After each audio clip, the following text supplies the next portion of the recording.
മാമ്പഴക്കാലം ആയാൽ പിന്നെ ചെറിയൊരു കാറ്റ് വീശിയാലോ മഴ പെയ്താലോ ഒക്കെ എല്ലാവരും ഓട്ടമാണ് മാങ്ങ പെറുക്കാൻ വേണ്ടി.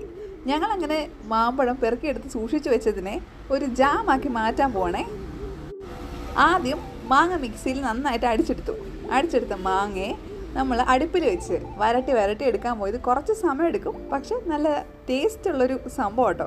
വളരെ കുറച്ച് ഇൻഗ്രീഡിയൻസ് മാത്രം മതി ഈ മാമ്പഴ ജാം ഉണ്ടാക്കാൻ വേണ്ടിയിട്ട്. ഇങ്ങനെ ഇളക്കി കൊടുത്തോണ്ടിരിക്കണേ. അവധിക്കാലമാണ്, വീട്ടിലെല്ലാവരും ഉണ്ട്, എല്ലാവരും മാറി ഇളക്കിയാൽ മതിയേ. ഇത് ഇളക്കി കുറച്ച് പരുവാകുന്ന സമയത്ത് ഇതിലേക്ക് കുറച്ച് പഞ്ചസാര ഇട്ട് കൊടുക്കണം. പഞ്ചസാര ഇട്ട് നമ്മൾ വീണ്ടും ഇളക്കും കേട്ടോ. അങ്ങനെ ഇളക്കി കൊടുത്തോണ്ടിരിക്കുക. പിന്നെ ഇതിലേക്ക് നമുക്ക് ആവശ്യമായി വരുന്നത് ഏലക്ക, ജീരകം, കുറച്ച് പട്ട, ഇത്രയും നമ്മൾ ഇടുന്നുണ്ട്. ഇതിങ്ങനെ ഇടിച്ചെടുത്ത് ഇത് കൂടി അതിലേക്ക് ചേർത്ത് കൊടുക്കണം. അങ്ങനെ അതും ചേർത്ത് വീണ്ടും ഇളക്കി യോജിപ്പിച്ച് പരുവാകുന്ന സമയത്ത് നമ്മൾ നാരങ്ങ നീര് കൂടി ചേർത്ത് കൊടുക്കുവേ. നാരങ്ങ നീര് 2 നാരങ്ങയോടെ എടുത്തിട്ടുള്ള 2 നാരങ്ങയുടെ നീര് മാത്രം നമ്മൾ അരിച്ചെടുത്ത് ഇതിലേക്ക് ചേർത്ത് കൊടുക്കും.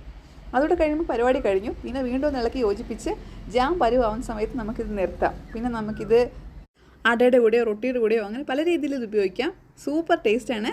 വീഡിയോ ഇഷ്ടമായാൽ ചാനൽ സബ്സ്ക്രൈബ് ചെയ്ത് സപ്പോർട്ട് ചെയ്യണേ. അപ്പോൾ മറ്റൊരു കിടിലൻ റെസിപ്പിയായി കാണാം കേട്ടോ.